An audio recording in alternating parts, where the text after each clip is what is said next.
Bonjour Claire et Arthur, bienvenue sur Biz and Bibs. Bonjour.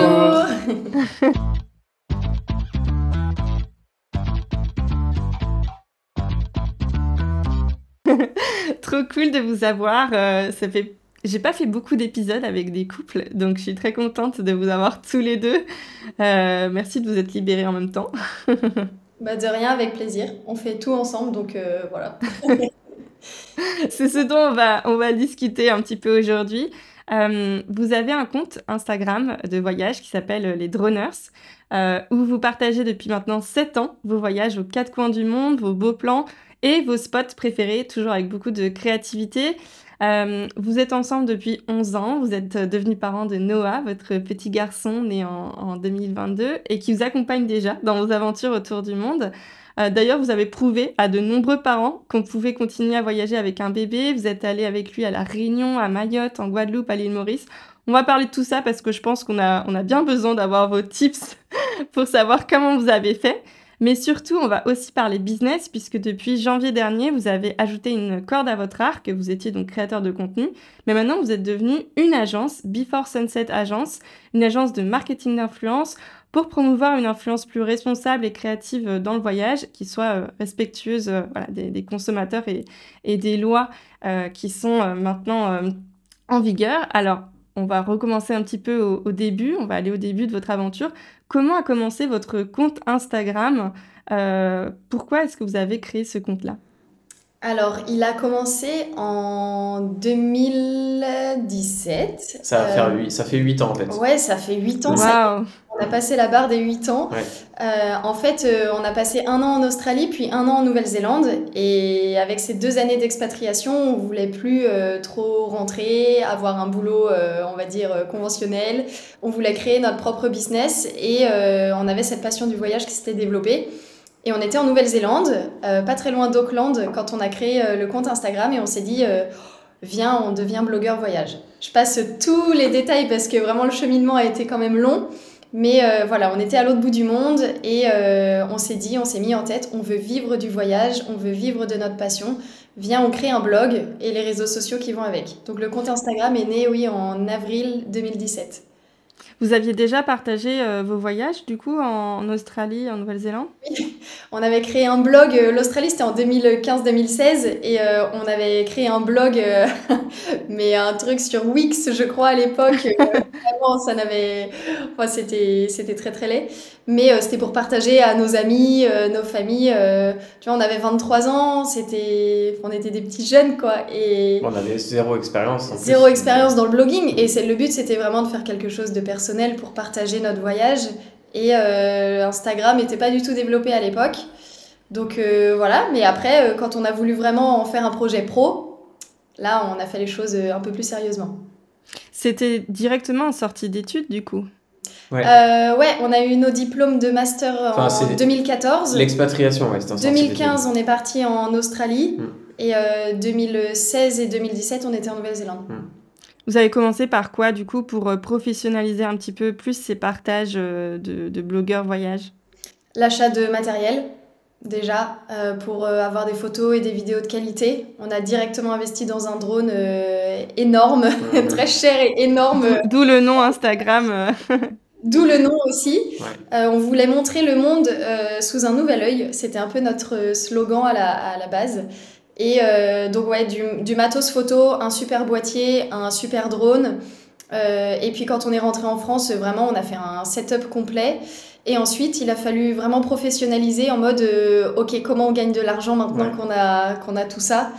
Et c'est là il y a eu 9 mois, un peu comme une grossesse, 9 mois de fondation, on va dire, pour voir qui fait quoi. Où est-ce qu'on est bon et comment on s'oriente et comment on touche des clients et qu'est-ce qu'on vend, à quel prix. Et ça a pris un bon 9 mois, ouais, parce que c'est début 2018. Bah, on a en eu nos fait, premiers contrats. surtout en 2017, on s'est formé aussi, on a repris des études en fait en ligne. On a pris une formation chez Live Mentor en marketing digital. Ouais. On Ok. faisait partie je crois Des qu'on devait être premiers la élèves. première promo marketing Ouais. digital, je crois qu'il n'y avait pas eu avant. à l'époque où il n'y avait pas encore des milliers, des dizaines de milliers de personnes, des dizaines de milliers C'était d'élèves. vraiment le début du blogging, Ouais, et, de la professionnalisation du blogging, mais du compte Instagram aussi. Ouais. ouais, c'est ça. Et c'était parce qu'on avait une autre idée à la base qui n'a pas fonctionné. En fait, on a fait plusieurs tests et puis finalement, de discussion en discussion avec les mentors de l'école, on est retourné sur notre compte Instagram qui dormait un petit peu depuis quelques mois, alors qu'il y avait une petite communauté qui s'était créée déjà. Et on s'est concentré là-dessus. On a commencé à démarcher les premiers professionnels du tourisme. Tu vois, des institutions, des offices de tourisme, voilà, ce genre de clients. Et on a eu des réponses très rapidement. On a fait nos premières collaborations en l'espace de 15 jours, une fois qu'on avait commencé à redémarcher, quoi. Donc, Trop cool. c'était vite, ouais. Vous avez utilisé en fait peut-être le matériel que vous aviez déjà, enfin je veux dire le contenu que vous aviez fait pour faire un petit peu votre portfolio, du coup, pour démarcher ces offices-là. Exactement. Donc finalement, au début, on pensait oui, on voyage, on paye nos voyages, on dépense vraiment pas mal d'argent, mais en fait, c'était nécessaire pour se créer vraiment notre image, notre patte. Voilà, il n'y avait pas besoin de créer l'histoire parce que c'était la nôtre, donc c'était fluide. Mais les contenus, oui, on a besoin de prouver qu'on fait de la qualité et c'était cool d'avoir voyagé un peu pour nous avant. Mais quand on regarde aujourd'hui, on trouve que c'est de la merde. Ah oui, quand on regarde... Mais comment ils ont pu signer? Quand on voit les premiers contenus, on se dit, oh mon Dieu, quelle horreur. C'est toujours comme ça, hein, c'est toujours comme ça, mais c'est chouette, vous avez eu des premiers partenaires qui vous ont fait confiance, et petit à petit, du coup, ça s'est enchaîné progressivement?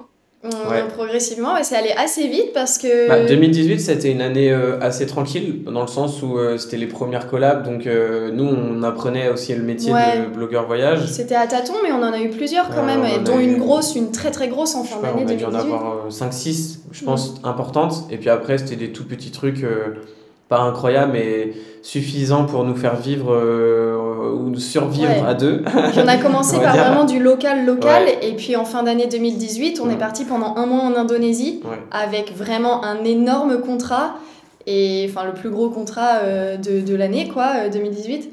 Et là, on s'est dit, ok, franchement, il y a de quoi faire, il y a moyen, et on va tout donner pour 2019. Et du coup, on s'est vraiment structuré, et à partir de 2019, on a même agrandi l'équipe. Et là, on a proposé de la presta vidéo sur tous nos contrats. Ouais.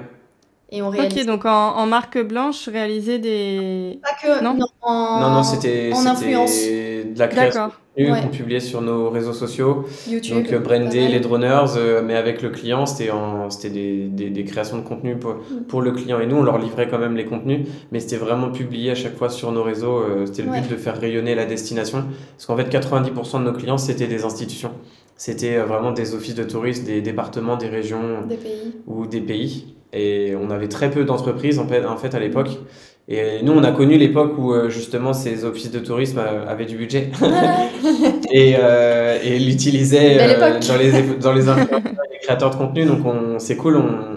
Franchement, on est content d'avoir connu ça parce qu'on a pu découvrir, tu vois, plus d'un tiers des départements français. On a découvert des pays étrangers grâce aux offices de tourisme. Donc ça, c'est vraiment chouette. Et comment vous avez fait pour vous démarquer justement par rapport au reste des blogueurs voyage? Je trouve qu'il y avait... Il y a plusieurs axes, je pense. Je pense que le côté... alors, on faisait pas mal de face cam, déjà. On voyageait en couple et on se montrait en couple. Je crois que, dans mes souvenirs, la plupart des couples de l'époque, c'était plutôt elle qui était présente, qu'on voyait, et lui qui était plutôt à prendre les photos et les vidéos.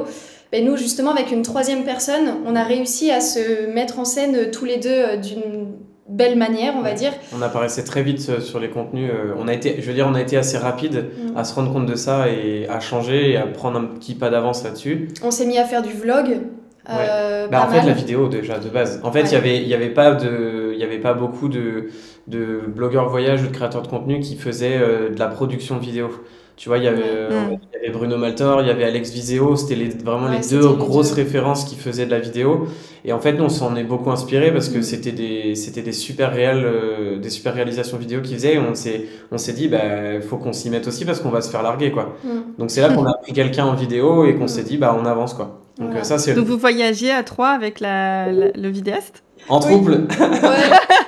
Les 6 mois de l'année, on était vraiment à 3, ouais. Ouais, On vivait Trop ensemble. drôle. Enfin, vraiment, on ouais. était un trio, c'était trop bien Mm, et on se connaissait par cœur et mm, c'était une super équipe. ouais.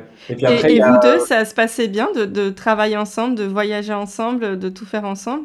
Bah, en fait, ça se passait bien, mais il y avait des tensions qui commençaient à s'accumuler, mais c'était par rapport à, c'était pas à cause de l'un ou de l'autre, mais plutôt à cause de notre façon de travailler. Mm, Je pense que entre 2019 et 2021, justement, donc là, ça s'est vraiment accéléré et là, vraiment, on n'avait plus du tout de temps off. Il y avait très rarement des temps de couple de qualité. On ouais. travaillait tout le temps, en fait. Mm. Et je pense qu'on savait pas dire non. Vu qu'on avait de la demande, bah voilà, on y allait.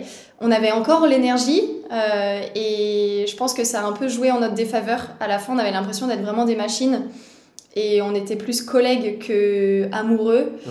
Et il a fallu vraiment qu'on se prenne une grosse claque, on va dire, pour arrêter, pour vraiment ralentir.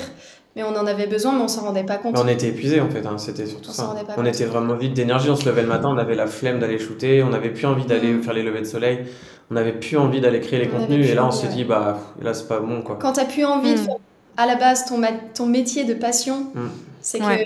il y a un petit caillou dans l'engrenage et il y a quelque chose qui va pas. mm, Et il nous a fallu vraiment énormément de temps pour ouais. réaliser ça. Hein. Et pour revenir, Justement, le Covid, ça vous a pas ralenti dans votre activité? Pas ouais, du non, tout. nous ça fait l'effet inverse. Pas du tout. En fait, bah, il y a Ah eu cette ouais. pause obligatoire où on était tous enfermés chez nous et on savait pas de quoi demain allait être fait. Mais en fait, nous, ça nous a permis de mettre à jour le blog. On a créé plein de contenus sur les réseaux. On s'est mis à faire de la vidéo canapé avec des conseils voyage, donc YouTube à fond. Et non, et en fait, dès qu'il y a eu le potentiel de ressortir, aller dans des hôtels, des bars, franchement, on s'est fait appeler par tous les départements pour faire un reportage dès le lendemain, quoi. Mm, Ils voulaient tous qu'on vienne chez eux pour dire c'est safe, venez respirer, il y a Mm. des espaces, vous êtes en sécurité, voyagez en France vu que c'est compliqué de voyager à l'étranger en Europe. Ouais. Donc ouais, Bah, tant mieux, mais effectivement, du coup, ce que vous disiez, c'est que finalement, cette période-là, c'est ce qui vous a cramé aussi un petit peu, ou en tout cas, vous êtes arrivé à un moment où ça a été dangereux, on va dire, pour vous, votre santé mentale et votre fatigue Bah, je pense que physique. c'est surtout les années qu'on précédait, hein. L'année 2021, ça a été, l'année 2021 ça a été était la horrible. pire, mais on va dire que c'est la montée tranquille en fait de 2019 à 2021. C'est monté crescendo et l'année 2021 elle a été compliquée. Ouais. Enfin, on a énormément travaillé, mais on était 6 mois absents. Vraiment, on avait regardé, on était 6 mois chez nous, 6 mois sur les routes. Sauf que quand Voilà. on était chez nous, on était vraiment sur l'ordinateur, en post-prod. Et enfin, vraiment, on était enfermés. On a eu l'impression d'être enfermés plusieurs années quand même avec ce métier. Hein. Mm. Même si on était tout le temps en voyage, en fait. C'est ça la Oui, contradiction. Que Oui, mais finalement, ça devient plus... voyage et profitez bien, mais nous, on n'était vraiment pas là-dedans, quoi. Le voyage, c'est associé au boulot, donc au bout d'un moment, c'est compliqué de séparer les deux. Bon, finalement, votre fils est arrivé en 2022, donc en 2021, Ouais. voilà, qu'est-ce qui s'est passé pour vous du coup? Vous aviez ce projet de fonder une famille? Oui, un jour. Après, on n'avait pas de date. Franchement, on n'avait rien planifié. 2021, on en avait parlé comme ça. Arthur m'avait dit qu'il était prêt. Moi, pas du tout, parce que je pense que j'étais vraiment trop la tête dans le boulot et c'était en plein milieu d'un reportage, entre deux reportages en plus, qui m'a dit ça. Et fin 2021, bon voilà, on décide d'arrêter.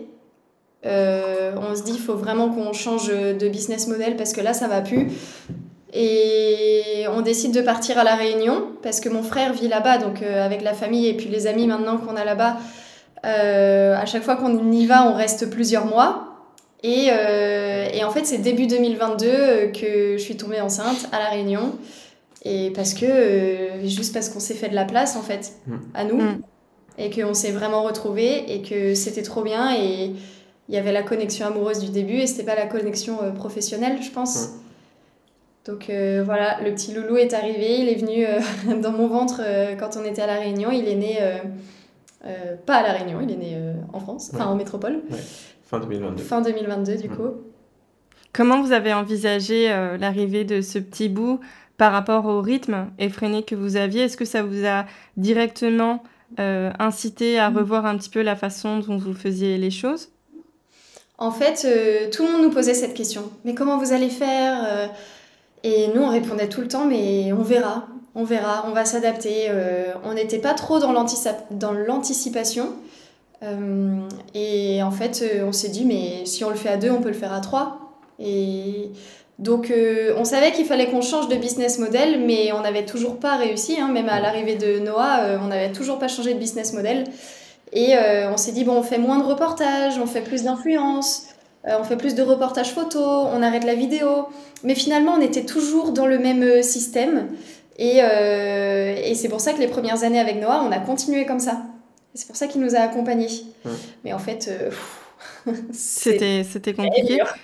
Parce que ces voyages-là, du coup, ils étaient sponsorisés quand vous partiez avec lui? Pas tous. On a fait du voyage perso.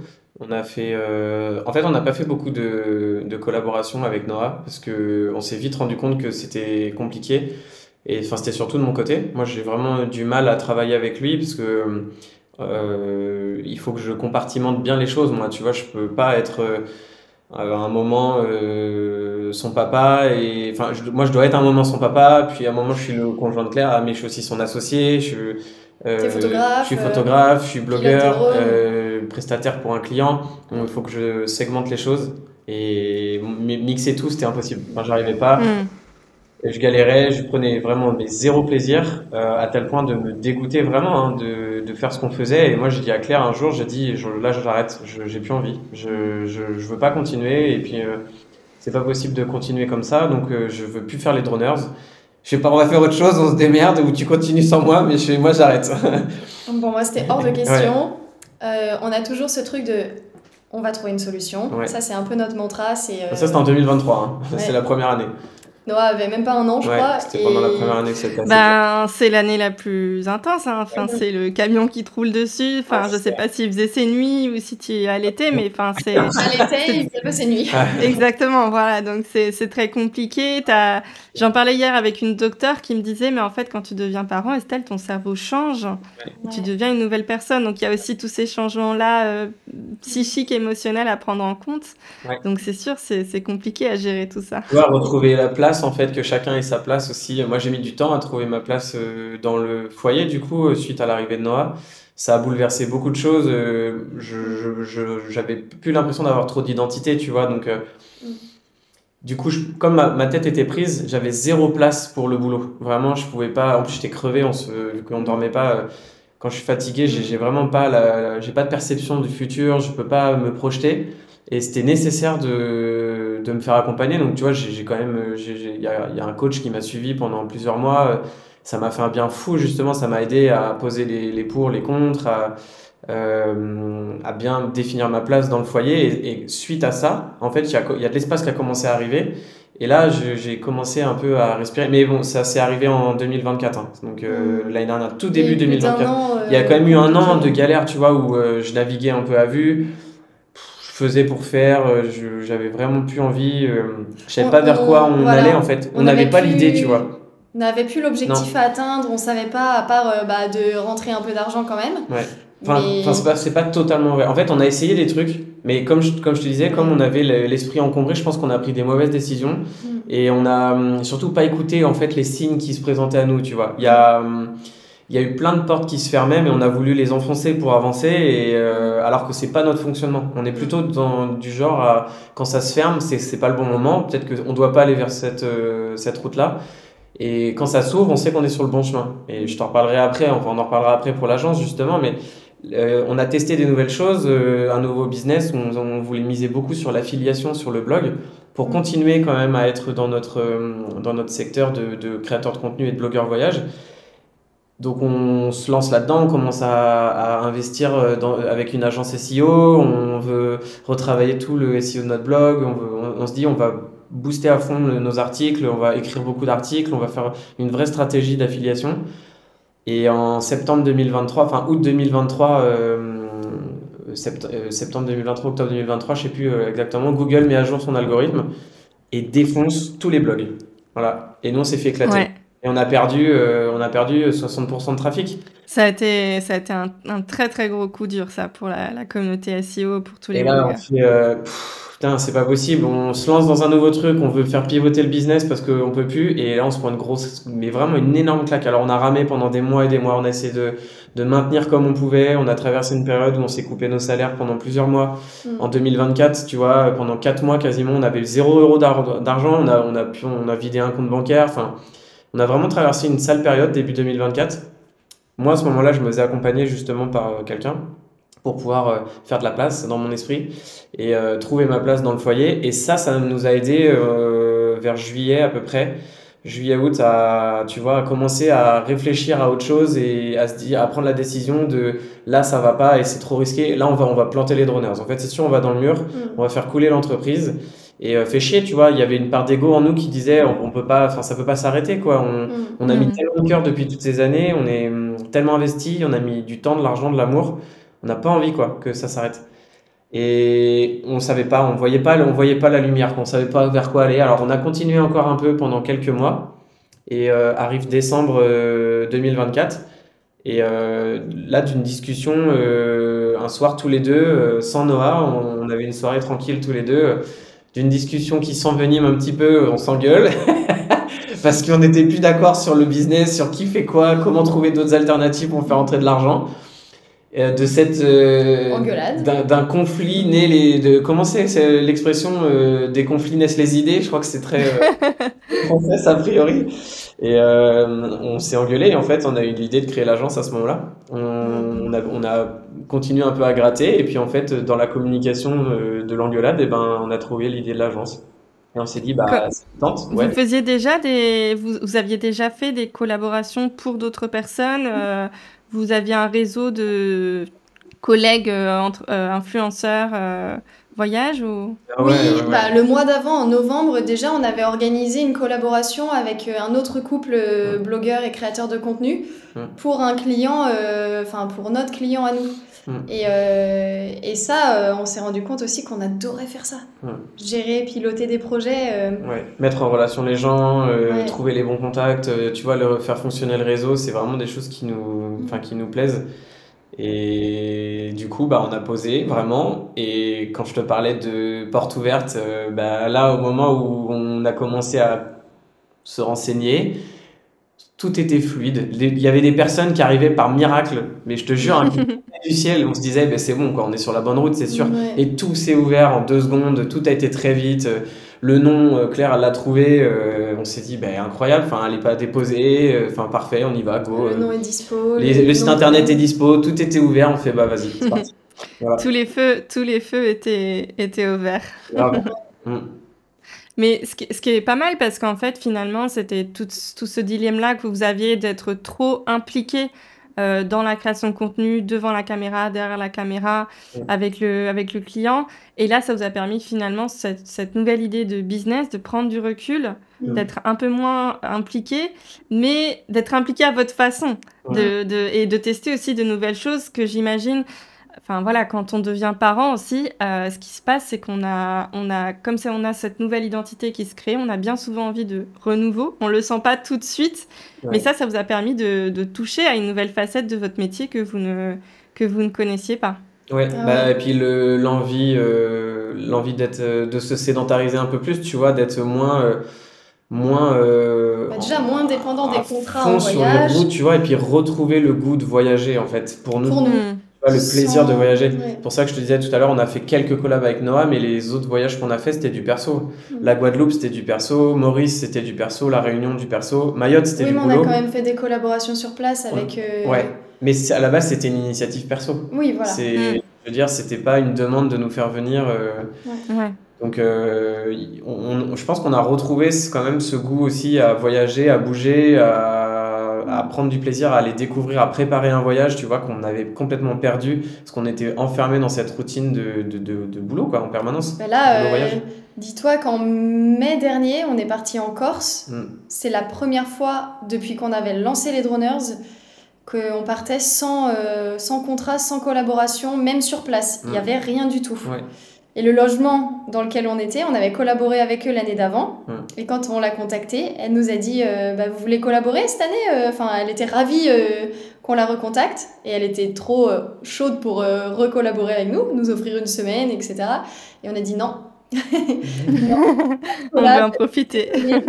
et on ne parlera pas de toi. Et enfin, finalement, je l'ai quand même fait parce que le logement il est incroyable et que tout le monde me demandait où est-ce qu'on était. Mais on a quand même essayé de couper des réseaux. J'ai publié en décalé et on n'avait pas pris nos ordis, on avait coupé les mails. Pas pris le sac de matos. Rien. Première fois qu'on met une genre un message mot d'absence sur les mails. nos mails. Nous Non, mais serons vraiment. absents. Mais comme quoi, enfin, et les gens quand ils disent 8 ans sans prendre de vacances, mais en fait c'est vrai, 8 ans Ouais. sans prendre de Parce vacances. qu'avant, c'était pas des vraies vacances. Ouais. C'était Et que Et même, vous pensez que ça, c'est Noah qui vous a qui vous a poussé à repenser un petit peu ça, à plus couper? Je pense qu'il y a de ça, parce qu'on se rendait compte que même quand on partait avec lui, avec le matériel, toujours l'envie de créer, en fait, on passait beaucoup moins de temps avec lui, même si lui, il adore quand le drone s'envole. Ouais, là, ça nous a permis d'être vraiment connectés tous les trois et puis d'être moins stressés, moins Bah ouais, c'est timés clair. et de faire les choses plutôt au rythme de Noah, tu vois, et ça nous a fait vraiment du bien. Vous avez fait comment pour le mode de garde? Vous l'avez gardé avec vous longtemps, du coup, pour pouvoir longtemps. voyager? On a eu trop de mal à le lâcher. Hein. Il avait plus d'1 an, il avait 14 mois quand on a trouvé le bon système, la bonne personne. Et Ah ouais, ouais. ça a pas été trop dur pour lui parce qu'à cet âge-là, en plus, il y a l'angoisse un petit peu de la séparation. Si, ça a été dur, mais vraiment, on pense qu'il était prêt là. Il était prêt et ça a été hyper fluide. Et franchement, ça s'est bien passé. Bon alors, la question maintenant plus Bibs que Biz, mais comment on fait pour voyager avec un tout petit bout de chou? Vous êtes allé quand même aux 4 coins du monde sur des îles, alors qu'il avait 2 mois, 4 mois, enfin très très petit. Comment est-ce qu'on fait pour voyager comme ça autant de fois avec un bébé? Les transports, l'avion, il y a beaucoup de choses qui sont quand même très... qui peuvent rebuter un parent. Bah oui, je vois ça, je reçois des questions tous les jours sur notre compte Instagram. Vraiment, enfin, nous on est vraiment team no stress pour, en tout cas concernant Noah. Et on a pris l'essentiel. Bon, surtout toi, hein. C'est Team No Stress. Hein. Non? Pas la Team No Stress. Hein. Pourquoi? Parce que moi, j'angoisse oui. plus de ce qu'on va vivre avec lui dans les transports ou ce genre de choses. Alors que moi, que déjà toi, tout petit, moi je l'ai allaité chill. jusqu'à 6 mois, un peu plus de 6 mois. De toute façon, enfin, côté nourriture, confort, tout ça, enfin, il était souvent au sein, donc ça c'était vraiment trop pratique. Il n'y a pas besoin de conserver des aliments, machin. Tu vois, c'était vraiment trop pratique. Niveau matériel, en vrai, au début, on n'a pas trop voyagé léger et on a regretté. Vraiment, on avait pris la coque. Donc dans le train, puis dans l'avion, Le cosy, le cosy. On a même emmené la station Isofix à La Réunion. Ouais. Ouais, parce que voilà, on s'est dit bon, Non, niveau on sécurité savait là-bas. pas, tu vois. Et en fait, on s'est rendu compte, c'est avec l'expérience, on s'est rendu compte que dans des îles françaises, notamment Martinique, Guadeloupe et Réunion, on peut louer du matériel sur place. Ouais. Donc ça permet de voyager beaucoup plus léger et de pas s'encombrer. Et maintenant, ce qu'on dit, c'est franchement, si votre enfant il est à l'aise en porte-bébé, go porte-bébé. Et puis vous louez poussette, siège auto, tout ça sur place. Et c'est Auprès de quel organisme ou magasin on peut louer ce genre de matériel? À la Guadeloupe et à la Martinique, c'est Bébélou. Ouais, Bébélou Guada et Bébélou Martinique, je crois. Et à la Réunion, ça s'appelle Lilo Bébé, L-I-L-O-B-B. Mais dans tous les cas, il suffit de mettre location matériel puériculture, île de la Réunion, Guadeloupe, Martinique. Dans Google, je suis sûre qu'il remonte en première position. Et en deuxième, c'est peut-être notre blog. Et on a écrit pas mal d'articles et de conseils justement sur ça, parce que c'est vraiment une angoisse des parents. Qu'est-ce qu'on amène et pour les repas. Et en fait, pour les repas, on se dit, prenez de quoi manger pendant les transports. Puis sur place, vous allez acheter, quoi. Enfin, Non, comme vous voyez, Même les logements, hein. Des fois, quand tu loues un truc, ou même dans un hôtel ou quoi, ou un logement, un Airbnb ou n'importe quoi, il suffit de demander en fait, hein. Les gens, ils Mm. connaissent tout le monde, ils connaissent du monde sur place et potentiellement, ils peuvent te Ah mettre à oui, dispo des choses, des chaise fois haute, gratos, des lit. fois en location, mais ça vaut le coup de demander, hein. Oui. Vous avez choisi vos destinations en fonction de savoir si elles étaient plus baby-friendly que Pas d'autres? du tout. Ah non. Non, non, on s'est En dit, fonction de nous? ouais, on a envie d'aller là, on emmène Noah, c'est ok. On s'est même pas posé la question Non, je sais pas, de n'importe quel risque qu'il peut y avoir. non. Noah, il suit, hein. De C'est, toute façon, lui, il est pas enfin, le chiant, hein. bébé, Il est... quand il est Ouais. tout petit, en plus, enfin, c'est là où les gens ont un peu plus peur. Après, ils ont plutôt peur du côté comportemental de l'enfant, genre les crises, les machins. Mais bon, ça, qu'il soit en France ou à l'autre bout du monde, il en fera. Enfin, la Hmm. Terrible tout, Mais je pense qu'elle touche un peu tout le monde. c'est plus simple quand ils sont tout petits. Enfin, Noah, les longs voyages, c'était plus simple quand Ah, c'était il vraiment dort. bébé, parce qu'il dort tout le temps dans l'avion. Et après, quand il était un peu plus grand, par exemple, c'était là où c'était un peu plus galère.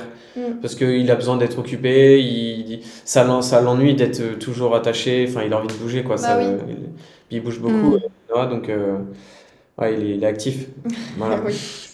Oui, j'imagine. Enfin, moi, j'ai le même à la maison un petit peu plus jeune, quelques mois plus jeune, mais c'est pareil. Là, il est en période, il bouge, il bouge partout. Il Ah faut oui. prévoir de quoi pendant les transports. Ouais. Pendant les transports, Un c'est conseil que tu donnais, c'était les nouveaux jouets, c'est ça, ce que Ouais, j'ai c'est vu ça, dans ouais. un de tes reels. des jeux qu'ils ne connaissent pas quand ils sont plus grands, même avec des gommettes, des livres, des Ouais. choses comme ça qu'ils découvrent. Comme ça, il va être un peu plus attentif plus longtemps. S'il le connaît déjà, il passe plus vite. Donc comme ça, on est un peu plus tranquille. La nourriture, avoir des petites choses qu'il peut grignoter s'il est déjà en âge de manger. En dessous, en fait, en vrai, avant 6 mois, franchement, il dort beaucoup, le bébé. Donc voilà. Mm. Nous, on a aussi pour Noah une enceinte avec de la musique. Et on la met au volume minimum. Et souvent, il la colle à son oreille comme ça. Et il y a des histoires, il y a des comptines, mais il y a aussi des musiques. Enfin, je lui ai mis du Beyoncé dessus et il adore. J'adore. Et en fait, ça c'est trop cool les mini enceintes comme ça pour enfants. Il y en a qui sont même avec de mini MP3 avec des casques. Et nous, c'est une petite enceinte comme ça. Elle est trop chouette, ça s'appelle Maya. Et enfin, en vrai, je trouve que ça passe vite. On fait beaucoup de jeux, on lui parle, beaucoup de livres, beaucoup de lectures. Et puis une fois sur place, en vrai, il n'y avait pas besoin non plus de s'encombrer en jeu parce que enfin, Noah, typiquement, il joue avec une casserole, une cuillère, une passoire. Oui, il joue avec tout ce qu'il trouve et comme tout est nouveau, de toute façon, Le Ouais, il c'est fait cahier, ça. merveille à... franchement, il n'est pas du tout compliqué Ouais. et justement, enfin, je pense quand on voyage, ils s'ouvrent aussi un peu l'esprit, on dirait pas, mais ils deviennent créatifs, ils laissent libre cours à leur imagination Ouais. et je trouve ça très chouette de les voir évoluer ailleurs qu'à la maison. Oui, non, je suis tout à fait pour, même si ça a été un peu compliqué de mettre ça en pratique, mais j'adore l'esprit en tout cas, et ce que vous dites, c'est rassurant pour des jeunes parents qui se demandent justement comment est-ce qu'ils peuvent voyager avec leurs enfants. Bon, de ce que j'ai compris, du coup, là, vous êtes un petit peu plus posé avec l'agence. Sur quel projet vous travaillez avec l'agence Before Sunset? Bah, là, on a travaillé pour une coopérative d'hôtels française qu'on a représentée. On a créé une campagne d'influence pour eux là en début d'année. On travaille aussi pour une marque de eSIM. On les représente en fait sur Marché le marché français. français du travel. Donc en fait, tout l'aspect travel influenceur, bah, c'est nous qui sommes derrière. Et puis, comme on est que deux, enfin, comme je dis, on est une énorme agence de 2 personnes. Donc du coup, on est vite plein. La bande passante est vite prise. Donc pour l'instant, c'est les seuls projets qu'on a et Sachant que la eSIM, c'est un projet à l'année, donc ouais, c'est ça, c'est un ça projet. prend beaucoup de temps et Ouais. on a déjà activé 30 créateurs. Ouais, plus que ça même, je crois bien. On Mais arrive à 40 là, je crois. ouais. Fin août, on sera à 40, je pense. Et ça nous prend vraiment énormément Ouais. de temps. Donc là, on est en Vous train. alternez avec de la création de contenu pour votre propre compte aussi? Oui, bah, j'essaye. Ouais. Je fais du mieux que je peux pour être un peu partout et pas laisser les droners non plus de côté parce que je sais qu'il y a de l'attente. Mais bon, parfois c'est ça, ce côté un peu frustrant de en fait on est que deux et on a tellement de choses à faire. Mm. Mais c'est bien parce que ça marche bien quoi.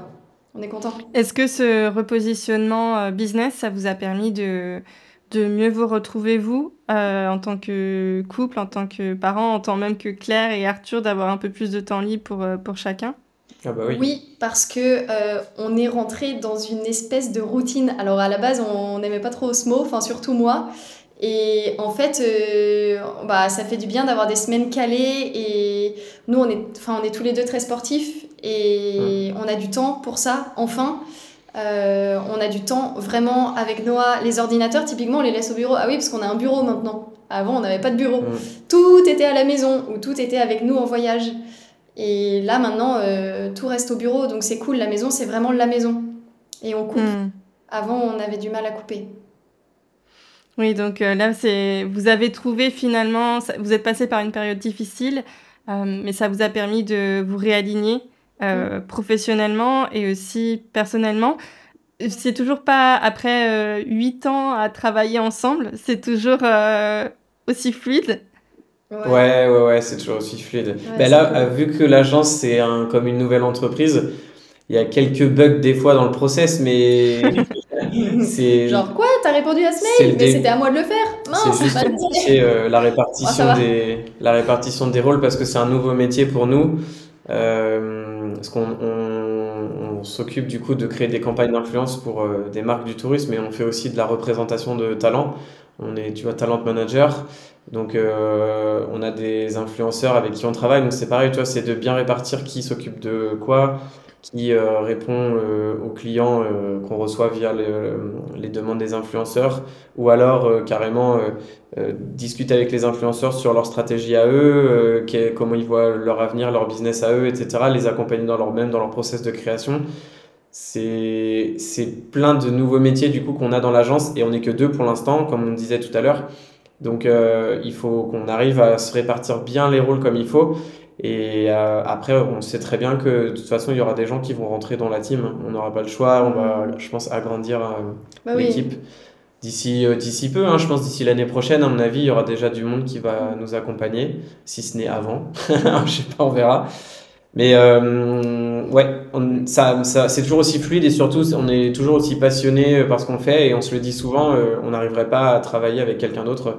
Moi, je n'arriverais pas à accorder ma confiance à quelqu'un d'autre que Claire, parce que c'est vrai, c'est pour moi la meilleure partenaire de boulot, tu vois, de vie et de boulot, donc c'est trop cool.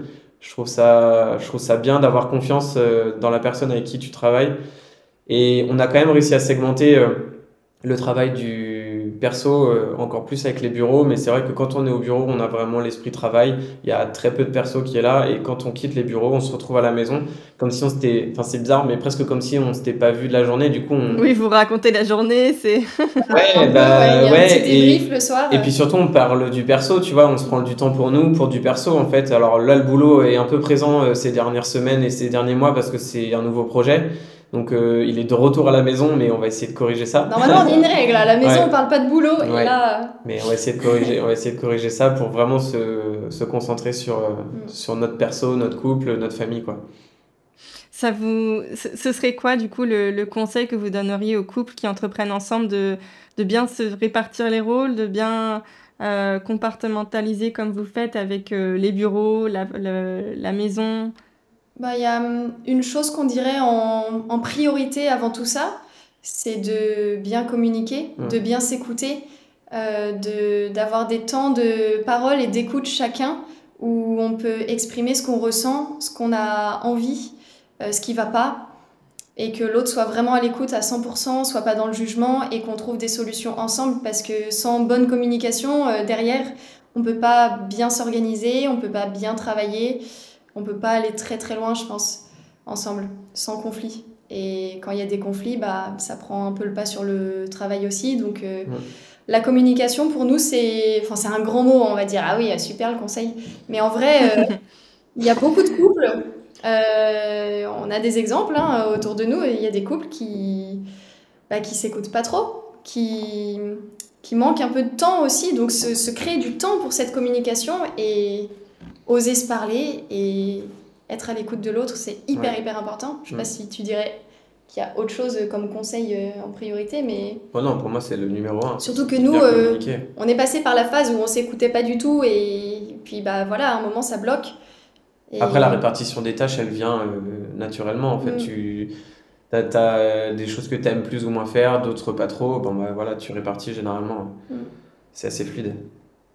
Vous avez un prochain voyage de prévu avec Noah? Non, pas pour Alors l'instant. là, autant te dire que on est en train de planifier l'été déjà, Ouais. de comment on va profiter de lui et de notre joli coin, parce qu'on habite le golfe du Morbihan et en vrai, il y a trop de choses à faire. Et depuis tant d'années, en fait, on s'est rendu compte qu'on profitait vraiment pas l'été. On bossait, on n'était pas là. Et là, on a vraiment envie d'être avec lui et de profiter et d'être en vacances chez nous. Donc ça, c'est le programme déjà du mois d'août. Et on a vraiment hâte. Et ensuite, on verra à l'opportunité, à l'envie. Et voilà, il faut qu'on s'organise parce que si on part en vacances, ça veut dire que, en gros, on ferme l'agence, on est en vraies vacances. Et on sait qu'à partir de septembre, ça va bombarder. Donc, bon, on verra. Pour l'instant, Peut-être au soleil en fin d'année, on verra. Ouais, parce que l'hiver dernier, on n'est pas parti. Non. Voilà. Comment est-ce que vous pensez que le fait de devenir parent, ça a impacté votre façon d'entreprendre, de créer du contenu, de voyager? Bah, le voyage, ça n'a pas changé grand-chose à part que c'est un petit peu plus d'organisation. Par contre, la création de contenu, bah, nous, forcément, sur les Droners, notre ligne édito, elle a un petit peu changé. On intégrait beaucoup Noah au début, un peu moins maintenant, parce qu'on s'est rendu compte que les réseaux sociaux, il n'y a pas que du beau, en fait, et il n'y a pas que du beau monde derrière ces écrans, c'est surtout ça, et on veut le protéger au maximum. Donc maintenant, typiquement, on montre plus son visage. Il y a plein de choses qu'on fait plus, qu'on a fait jusqu'à, un peu la première année, parce qu'on se rendait pas compte un peu des dérives. Et maintenant, on veut vraiment le protéger, donc on le montre de dos, voilà, on fait pas de gros focus sur lui, il est là, de toute façon, tout le monde sait qu'il est là dans notre vie. Il n'y a pas besoin je pense, de faire un portrait de lui au quotidien et de montrer son évolution. En fait, c'est sa vie privée aussi. Il a le droit d'avoir son petit jardin à lui, il n'a pas choisi d'être sur les réseaux, donc voilà, maintenant on fait vraiment attention à ce qu'on montre. Et ça ne nous empêche pas de créer du contenu pertinent et de donner des bons conseils voyage avec bébé. Oui, bien sûr. Notre expérience. Et voilà, c'est un peu notre avis par rapport à ça, qu'il faut protéger les enfants au maximum. Voilà, faut faire attention, quoi. Je ne pourrais pas être plus d'accord que ça avec toi. Les gens sont frustrés, on met un petit cœur sur son visage et tout. Et il y en a plein qui ont envie de le voir, mais on dit désolé, c'est... Oui, c'est votre vie. Vous partagez déjà bien assez avec les gens sur les réseaux sociaux, donc c'est votre choix. Et effectivement, comme tu le dis très bien, les enfants, ils consentent pas à être sur les réseaux sociaux, donc c'est bien de les protéger de leur présence. Exactement. Quelle serait la destination que vous rêveriez de faire en famille d'ici les prochaines années? On aimerait beaucoup aller en Polynésie française. Ouais. Ça, c'est vraiment la destination un peu de rêve. Faut qu'on se prenne le temps parce qu'on n'a pas envie d'y aller pour 2 semaines. Donc c'est un voyage qui va s'organiser, je pense. Mais ça, c'est un peu voyage de rêve. Trop bien. Bah ouais. Tous les 3. Vous avez une dernière chose que vous aimeriez partager lors de cet échange bébé, création de contenu, voyage avec bébé? Bah, nous, on dit toujours, pareil, c'est un peu la phrase, on y croit ou on n'y croit pas. Nous, c'est qu'il faut continuer de croire en ses rêves et surtout qu'il faut croire en soi. Il faut avoir confiance, surtout pour le lancement d'un business ou l'arrivée d'un bébé, parce que c'est 2 projets qui changent une vie. Avoir confiance en soi et bien s'entourer, surtout. Bien s'entourer, parce que bah, on n'est pas des machines et il y a des gens qui sont là pour ça, des gens qui sont là pour nous aider, peu importe le sujet, un pro ou perso. Donc voilà, faut pas hésiter. Puis il faut se faire confiance, en fait, pas trop écouter ce que disent les autres, parce que tout le monde est toujours de bons ou mauvais conseils, mais en fait, on s'en fiche un petit peu, faut faire ce qu'on ressent, le feeling, à ce qui nous semble le plus juste pour nous, voilà, ce qu'on essaye de faire au mieux. Très belle façon de terminer cet échange où on a déjà beaucoup de pépites, notamment pour voyager avec bébé et puis ensuite voilà, autour de la création de contenu. C'était super intéressant en tout cas de découvrir un peu les backstage de Late Runners et félicitations pour la création de votre agence Before Sunset. On leur souhaite une très longue vie à ces 2 projets. Et merci encore Claire et Arthur pour votre partage dans Biz and Bibs. Merci Avec à toi. plaisir. Merci beaucoup. Merci.